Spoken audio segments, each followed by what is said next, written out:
Woo! Ho, ho, ho. What is it? It's Christmas time, baby. Christmas! Woo! I'm Caden Ridings, and I'm here with Seth, Henley. And welcome to the Big Red Sports Show. Thank you. We are back at it, baby. Back at it. It's that time of the year.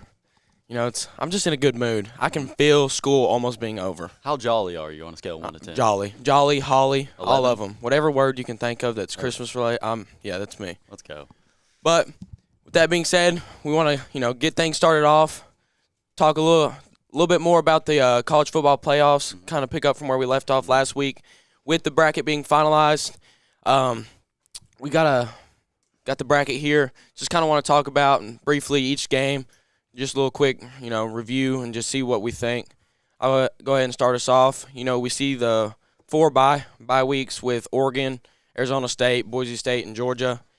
I think Oregon and Georgia really benefit from that, and so do Arizona State and Boise. But, whoever wins those first-round games will be coming to bring it home versus Arizona State and Boise State.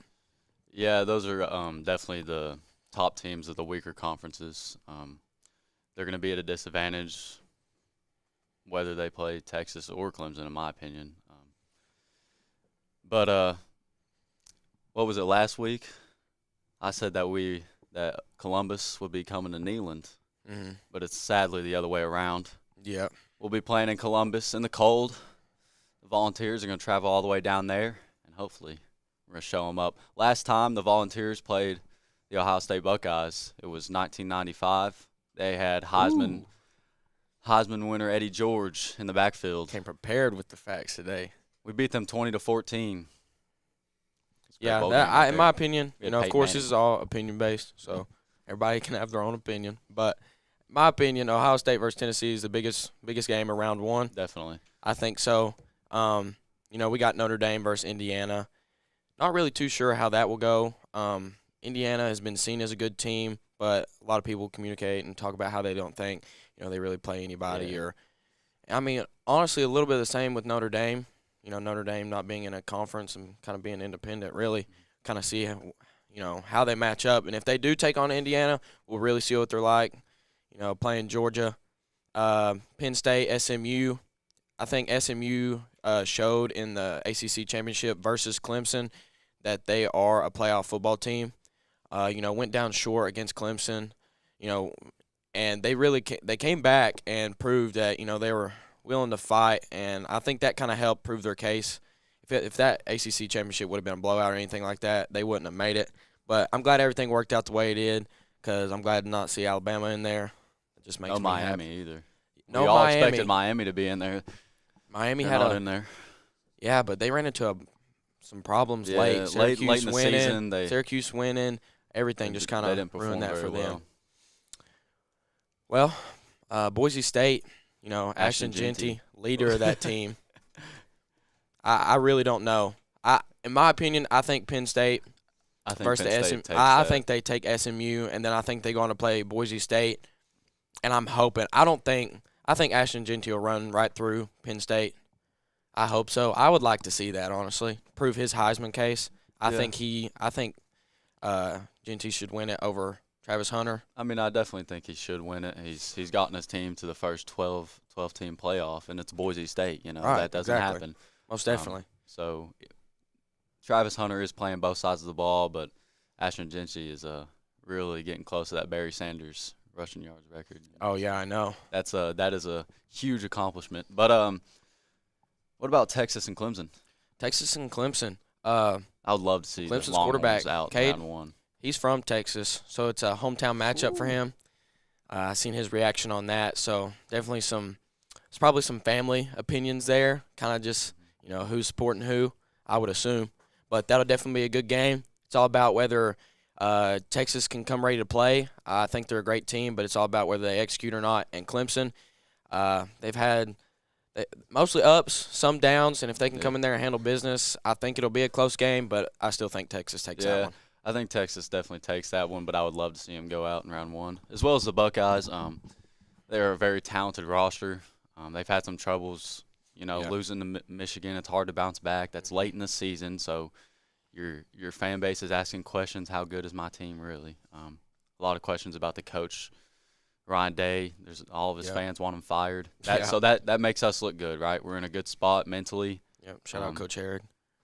Yeah, shout out Coach Herod. Don't let the balls get hot, baby. But either way, either team that's going to win that game is going to be playing the best team in the country. Right. They're playing this Oregon team, led by Dylan Gabriel, just playing out of his mind. They're playing so good right now, and so either way, that's going to be a very tough matchup. Yep, that's my pick to win it. Of course, biased. I'm picking Tennessee to win it all, but if not, it's going to be Oregon. Tennessee wins it all, man. I won't be at school. Yeah, I won't be back. Well, moving forward from college football, as you see the playoff there, talk just briefly about college basketball. College basketball is here. A lot of the preseason activities are kind of over. Still some tournaments going on. We're seeing some big games. Balls in basketball. How about them balls? Getting hot right now. I think we're 8-0. Knock on wood. They are the number one team at the moment. A lot of things are changing in college basketball. A lot of number one team or the number one teams getting beat, or the higher ranked teams. I mean, Duke, the notorious basketball school, was at 9th. They beat at the time number 4 Auburn. I think they're number 2 now, if I'm not mistaken. And then, you got Missouri beating Kansas, Creighton beating Kansas, if I'm not wrong. There's a lot of things going on in college basketball that we haven't, you don't usually see, and it's already kicking off the beginning of the season. What a year it is what a year it has been for Vol sports. I mean, won the Natty in baseball, playing good in football. Starting out great in basketball. So, and it's not just that. I seen that they did good in softball. I think it was the super regionals. They were doing good. I seen in volleyball, both tennis teams. I even saw something about the Microsoft team winning it or something like that. Who knows? The computer team. It's a winning program. Welcome to Tennessee. That's right. Down the Rocky Top. That's good. With college basketball, usually when I watch, there's a few teams I notice that I think are big-time underdogs. And, I think Missouri, if you haven't watched them, I think they're really talented. And I think Michigan State, I've watched both of them, and I think that they got some few guys that'll lead both of those teams. So I would like to see where they come up in the talk if they, make it anywhere. The big teams, Duke, Auburn, Tennessee, all these powerhouse teams. We'll just see how college basketball plays off and leads through the year. Sadly, March Madness is a ways away. We will cover that when it gets here. But of course, we're going to switch the tone. We're going to go with our own Redskins and Lady Redskins. Talk about them, cover them a little bit. Yeah. They went to Heritage last week. Or not last week, excuse me. When was that? Monday. Appreciate it. On Monday. And special guest made an appearance. Basketball is a tough sport. Sports are hard. And with basketball and all sports, failure comes. And so, both teams aren't able to pull out the wins, unfortunately. But like I said, and like I mentioned in previous shows before, that I think that both teams just work hard. I think that when they're on the floor, I think they give their all. And, sometimes the score hurts or, it matters to most people. But I think the big thing is just, sitting back and appreciating, the team you have, the people you're around, the effort you give, and all those things. Because I feel like that just builds a team and just help carry you through the rest of the season. 100%. You can always count on your team staying together. That's something you can always fall back on as a coach and as a leader of the team, is that your team's going to stay together, then things are going to turn up for you. Most definitely. I agree with that. Get a little bit more insight on it, on the team, on the season. We'd like to bring in girls basketball coach Brad Abernathy. Come on in, boss. All right. Is that big enough for you? I hope so. I told him to max this thing out. Probably not. Here, right? Let's see. Oh, Lord's still doing miracles, folks. All right, boys. Well, thanks for having me here. Great having you here. Yeah, we This is appreciate great. you. This is marvelous to be here. I can't believe I made the big time for the Big Red Spurs. We had to get course. your insight. You know, big time moment. For So me. I assume you've watched the show Couple times. a couple times. Yeah, a couple times. So you know what's coming. Interview. Yeah. Just typical, normal questions. Just kind of see what you think. I figured y'all may have me some curveballs though because it's me and y'all. Oh, I mean, I already of have one course. for you. Yeah, Yeah, so do so. I. I figured So do I. Yeah. But we're prepared.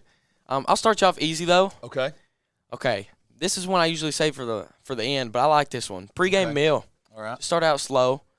What's your favorite? My favorite. Yeah. If I have to have one, I'm going to get me a Philly barbecue pizza from Domino's with mushrooms on it. Ew. That's what I'm going mushrooms. to get. Yep, it's Why'd you have to add delicious. the Give it a mushrooms, chance. dude? I was listening until you said mushrooms. Yeah, Count me out. Yeah, I'm well, out. You could order it without mushrooms. It's all right. I would. I I take it without mushrooms. Tis the season, Coach. Yeah. And I want you to tell me about your favorite thing about the Christmas. Favorite thing about probably now my boy. Oh, Because, yeah. he's Yeah, of 3, course. so I love getting to watch him. Like, this year he's, more active in what's coming from Santa, and we've been doing this Shepherd on a Search thing, and we Okay. have to do this mess every day. And now I've convinced him that Santa rides a dinosaur instead of a sleigh. Great time, so we're love considering getting a He's hilarious. He's a wild man now. He's a wild man. He's So hilarious. I think we're even not gonna get us a Santa riding a T-Rex and put it in our yard for Christmas. Perfect So idea. it should be a good time to let him know that, Then it's stuck So forever. any time like that and getting to spend time like, I have had the misfortune of losing a lot of family the last couple of years. So I don't get to do that as much, but just getting to spend time with my immediate family. And then my girls. Having a Christmas party with the girls and stuff is always fun. Yeah. We have a good time there, too. So that's always times I look forward to. That's A awesome. little follow-up question. Is there a certain Christmas song that goes with your best Christmas moments? Oh, yeah, that Spirit of Christmas. Okay. That's what's the song called. It's called That Spirit of Christmas. It's actually from the Christmas movie, the National Lampoon's Christmas movie, with Ray Charles singing it. You want to sing it for us? Oh, gosh, I'm a terrible singer. If I was a good singer, I would sing it. But because it always great, like in that movie, it reflects back on the moments when he was a kid. He's watching them old reels up in the attic, Yeah, I know what you're talking about. And it makes me think about that, like Yeah. all the moments I had as a kid and now the moments I get as an adult. And it's like, Yeah. it's just Great song. really good. Yeah. A little It's just good. reminiscent. Yeah. Understand. Okay, well, more on the basketball side of things. Certain things are really important when it comes to basketball, especially team-wise. Certain things like leadership, responsibilities. What are some things that you feel like as a team are much needed in your program and, things and characteristics that you really value?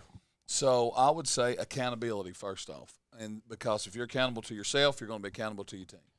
And so that's one thing that I drive home with all of my girls. Like, they are held accountable to the same standard, all of them, no matter who you are, who you think you are, or what you're doing. And so I think that accountability is important. And then being willing to sacrifice yourself for the good of the team. Because, like, the game of basketball, both of you boys know, you both played. There's some nights that you're not. There's some days that you're days. There's some days it's not. And so to say whatever I got to do to help the team, like I've been telling the girls this a lot here lately, like, I've never seen, and I want y'all to think about it, you played a lot of sports. I've never seen a great teammate have a bad game. Because if they're playing bad, they don't think about it. They're concerned about being a great teammate. Right. They're not sitting over there pouting on the bench, doing this. They are concerned about what's going on with their team. And so I think those are really important for the girl. Accountability, having a team accountability, and then, willing to sacrifice yourself for the greater good of the team. I think that's very important. I agree, most definitely. And also to follow up, having those characteristics, if you have those, how far do you think it can take you guys? Like, what is that, how does that push you guys forward, and where does that lead you guys through the rest of the season? Yeah, I think because basketball always gets hard right after the first of the year. Mm-hmm. Because, we're going to play roughly somewhere around 10 games or so, but we'll play almost double that after Christmas time. Mm-hmm. So that's when that's when the rubber meets the road. And so you find out who you are during those moments, okay? All right. And so, like, if you have those girls doing that, and our girls have really come to their own with that, and player-led teams will go much farther than coach-led teams. And we're getting to that point. Them girls have done a really good job. ZZ and Hayes is our captains, and they've done a really good job of taking responsibility of that and making sure that – and Lord knows when we ain't doing something, I ask them first and foremost as to why we're not doing it. Understood. And so I know that they're working hard they can to make sure we're player-led for sure. Most definitely. Love to hear it. Well, Coach, I'm out of questions. Oh, already? Man, it's I'm come so out. fast. Well, I'm out. we're going to wish you a great rest of your season. Hey, Merry Christmas. Of course. And a boys. Merry I appreciate Christmas. Merry y'all. Christmas. Yep. We Yep. enjoyed having you on here on the Thank show. We appreciate you coming on the show. Yep, glad to That's be It's here. always nice to have a new guest on, see their input, and we appreciate you coming out. Yep. We love getting different perspectives out here on the show. We thank you guys for tuning in. We thank you guys for tuning in. We appreciate you checking out the show, checking out Coach Abernathy here. Make sure you stay tuned for the next show. Christmas break coming up soon, so I'm pretty sure we'll see you guys after Christmas break. Take on some new activities and see how things are going. But with that being said, I'm Caden Ridings, and I'm here with Seth Henley and we thank you for joining. the Big Red Sports Show.